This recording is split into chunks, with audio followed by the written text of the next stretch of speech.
Hello, salut à toi et bienvenue sur ma chaîne. Si c'est la toute première fois que tu me découvres, permets-moi de me présenter. Je suis Jean-Marie Fouedon et ici sur cette chaîne, nous parlons de la vie chrétienne. Je te partage tout ce qui te permettra de grandir dans ta relation personnelle avec Dieu. Alors, si ce genre de contenu t'intéresse, je t'invite simplement à t'abonner à cette chaîne, à activer la cloche de notification pour ne rien manquer des prochaines vidéos que je publierai. Mais aussi, mets-moi un pouce bleu si cette vidéo t'intéresse. Alors, principalement dans cette vidéo, je te raconte un peu comment ma relation avec Dieu marque mes amis. Pour la petite histoire, j'ai grandi dans un environnement où ma famille, c'était mes amis. Je dirais même que je partageais plus de temps, je passais plus de temps avec mes amis qu'avec ma propre famille.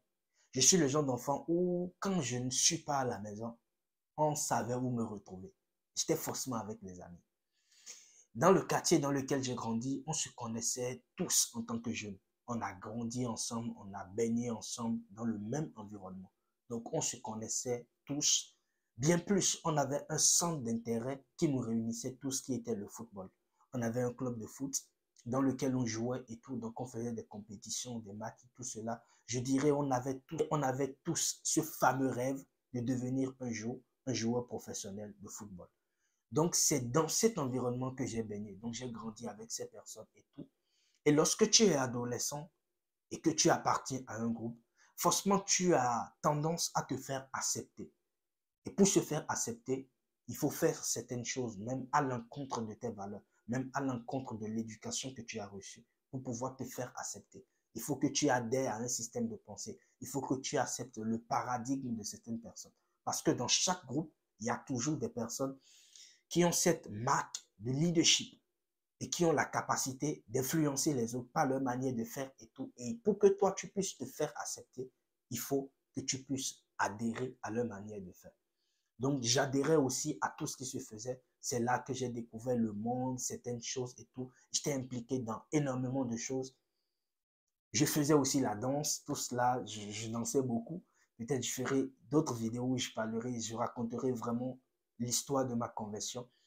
Donc, j'étais vraiment impliqué aussi dans la danse et tout. J'ai découvert aussi la pornographie. J'étais là un jour, il y a l'un de mes potes qui était venu avec une vidéo pornographique et on a découvert tous ensemble, on a suivi et voilà, c'était parti. Après, il y a les copinages et tout. Bref, je suis baigné dans tout ce qui était monde à cause de ces amis que j'avais. En 2015, principalement, lorsque j'ai décidé de m'engager et de prendre au sérieux ma relation avec Dieu, parce que bien avant, j'allais déjà à l'église, j'ai grandi dans un environnement chrétien, dans une famille chrétienne, mais j'avais beaucoup d'informations sur Dieu, mais je ne connaissais pas Dieu. Je ne connaissais pas Dieu, je n'avais pas une relation personnelle avec Dieu. Et en 2015, lorsque j'ai décidé de prendre ma relation personnelle avec Dieu au sérieux, de donner ma vie à Christ, l'une des choses, je dirais parmi l'une des choses qu'il m'avait imposé, c'était qu'il fallait que je me sépare de ce groupe d'amis. C'était extrêmement difficile pour moi, tout simplement parce que j'ai grandi avec eux. C'était mes potes, c'était mes amis. Mes amis ont partagé presque tout ensemble. Alors, comment je vais me séparer de ce groupe d'amis du jour au lendemain? C'était une décision extrêmement difficile. Ce qui faisait tout simplement que pendant presque une année, je jonglais entre les deux. Je continuais à partir à l'église, mais je vivais aussi avec les amis. Et parce que j'étais avec les amis, ils m'entraînaient dans le péché. Et quand je partais à l'église, je confessais mes péchés, je demandais pardon à Dieu et tout. Mais parce que je vivais avec eux encore, je retombais dans les mêmes péchés. Finalement, je me suis dit, j'ai passé presque une année comme ça à jongler entre les deux. Mais finalement, je me suis dit, mais qu'est-ce que tu fais en fait? Est-ce que réellement tu veux suivre Dieu ou est-ce que tu veux te laisser influencer par cette relation, par ces amis? Parce que entre les deux, c'est quoi le plus important pour toi? Est-ce que ton âme est précieuse à tes yeux? Est-ce que tu veux réellement marcher avec Dieu? D'abord pour le salut de ton âme. Parce que le jour où tu mourras, tu ne diras pas Dieu, Seigneur, c'est à cause de telle personne que je ne suis pas sauvé. C'est à cause de telle personne que je n'ai pas décidé de marcher avec toi, d'accepter ton amour, d'accepter le sacrifice que tu as fait à la croix pour moi. Alors, j'ai simplement décidé d'obéir à Dieu, de prendre la décision de me séparer de ce groupe d'amis.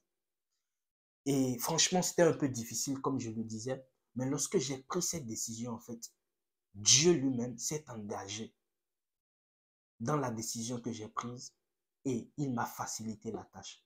Dans le sens où La chose que Dieu avait fait, c'était qu'il avait changé mes centres d'intérêt. Avant, j'avais les mêmes centres d'intérêt que ses amis, ce qui faisait qu'on se retrouvait tout le temps ensemble, on partageait.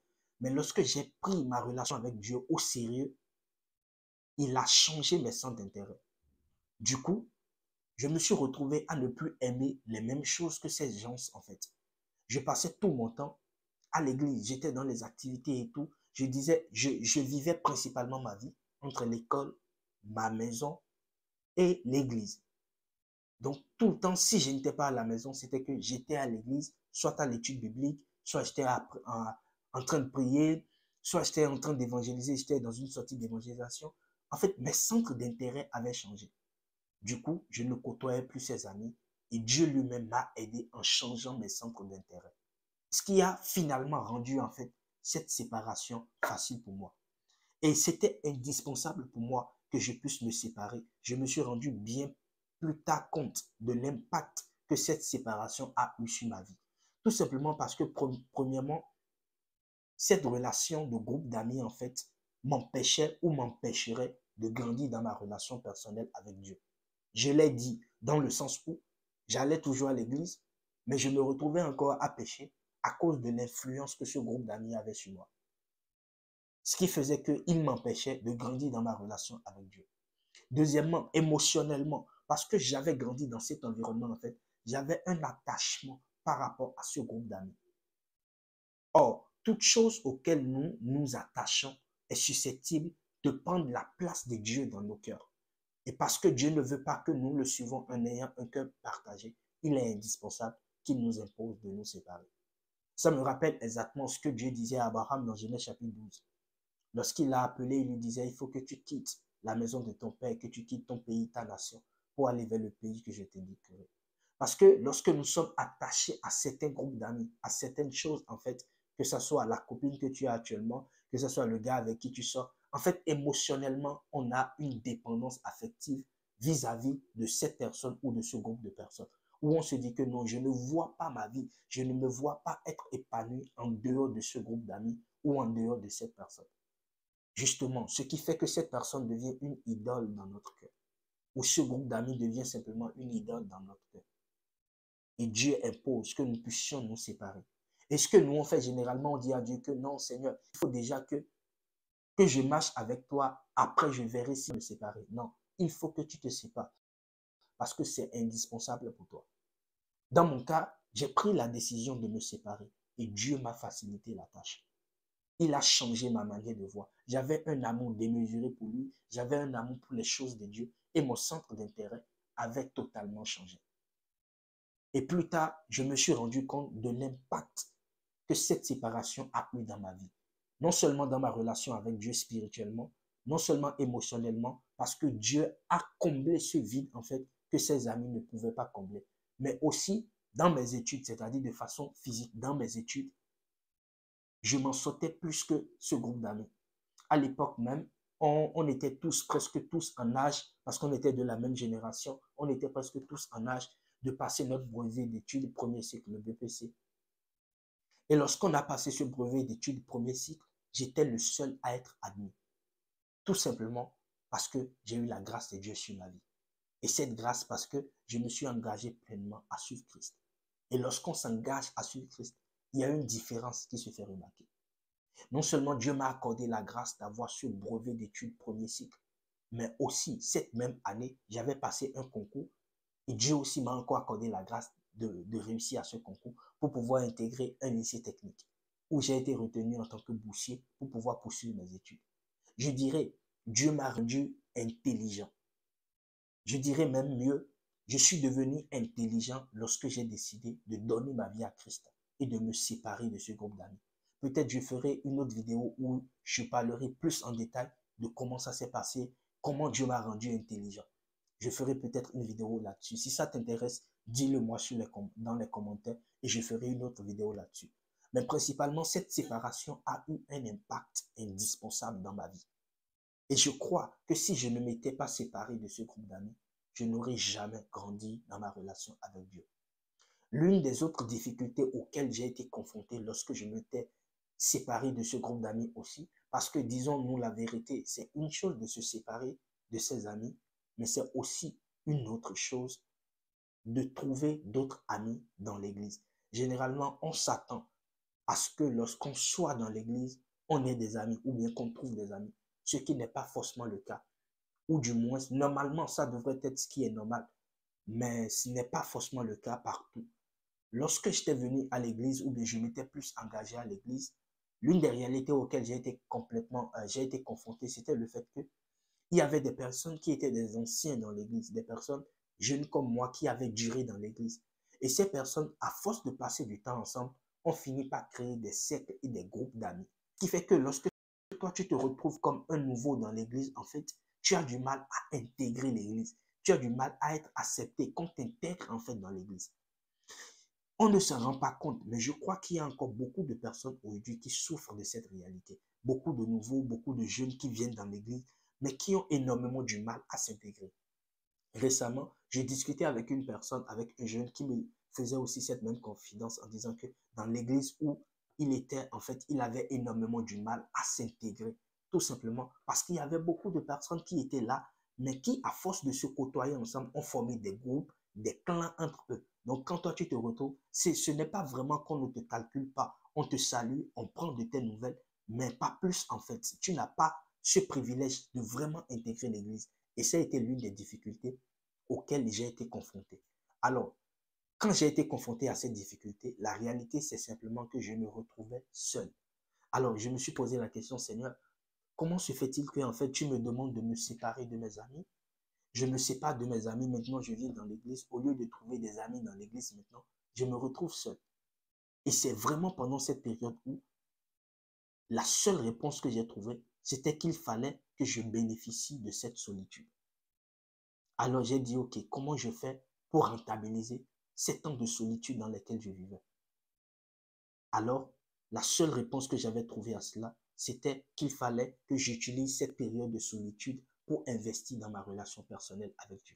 J'allais à l'église, il y avait beaucoup de personnes avec moi. J'avais des grands frères qui étaient là, qui m'accompagnaient, qui me prenaient pour qu'on aille évangéliser ensemble, qui étaient vraiment mes grands frères dans la foi. Mais je n'avais pas vraiment d'amis en tant que tel, d'amis proches avec qui, voilà, on partageait beaucoup de choses et tout dans l'église. Du coup, j'utilisais cette solitude pour investir dans ma relation avec Dieu. Je me rappelle encore de ces moments où j'étais seul à la maison, je n'avais personne à qui parler, je n'avais personne avec qui discuter. Mais que je faisais simplement, c'était que j'utilisais ces périodes pour lire ma Bible, pour méditer, me plonger dans l'adoration, dans la louange, écouter de la musique chrétienne, m'édifier. Je parlais avec le Saint-Esprit. Et c'était des moments extraordinaires.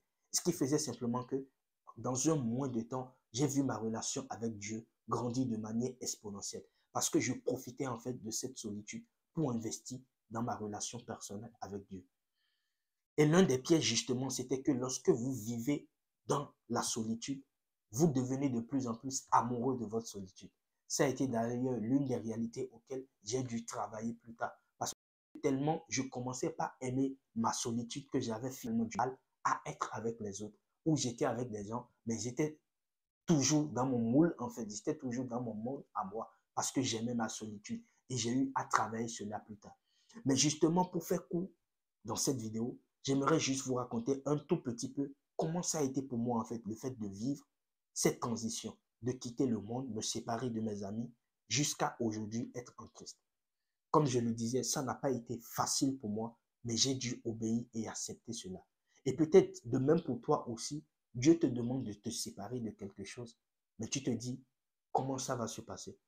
Comment cela se fera en fait que je me sépare de cet ami que j'ai, que je me sépare en fait de ce gars avec qui je suis, de cette go avec qui je suis actuellement. Justement, c'est cette personne qui t'empêchera en fait de grandir dans ta vie chrétienne et dans ta relation personnelle avec Dieu. Et je suis sûr que si tu meurs aujourd'hui, tu ne diras pas à Dieu, Seigneur, c'est à cause de cette personne que je n'ai pas accepté, que je ne t'ai pas accepté dans ma vie. Imagine, tu veux dire à Dieu que non, Seigneur, c'est à cause de ce gars, de cette go, de cette fille, de ce groupe d'amis que je veux aller en enfer. Accepteras-tu aller en enfer à cause d'un homme? La Bible dit que servira-t-il à un homme de gagner tout le monde s'il perdait son âme? Généralement, lorsque nous voulons donner notre vie à Christ et qu'il nous impose de nous séparer de quelque chose, que ce soit un ami, que ce soit une relation, que ce soit un groupe d'amis, que ce soit un péché dans lequel on vit, on se pose souvent la question, comment ça se passera? Si je me sépare, quelle serait la suite? Mais dans mon histoire, lorsque je me suis séparé, en fait, Dieu même a pris la décision, en fait, de m'aider. Il était là avec moi. Il m'a accompagné dans cela. Et aujourd'hui, je ne dirais pas que je suis en carence d'amis. Parce que je me suis vraiment déterminé à marcher réellement avec Dieu et de manière sérieuse. Toi aussi, Dieu peut te dire aujourd'hui de te séparer de cette personne ou bien de ce groupe d'amis auquel tu es attaché. Mais il faut que tu t'en débarrasses le plus vite possible.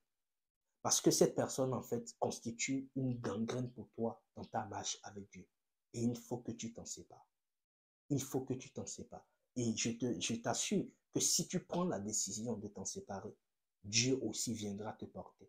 Parce qu'il ne peut pas t'imposer une charge qui est trop lourde pour toi à porter. Et les choses qu'il te demande, ce n'était pas comme s'il ne veut pas ton bien. Imagine, tu as soif dans le désert et on veut te donner de l'eau alors que tu as beaucoup de choses qui sont remplies dans ta main. Il faut que tu lâches prise afin de prendre de l'eau que Dieu veut te donner. Et généralement, nous sommes tellement attachés à des personnes alors que nous voulons nous attacher également à Dieu.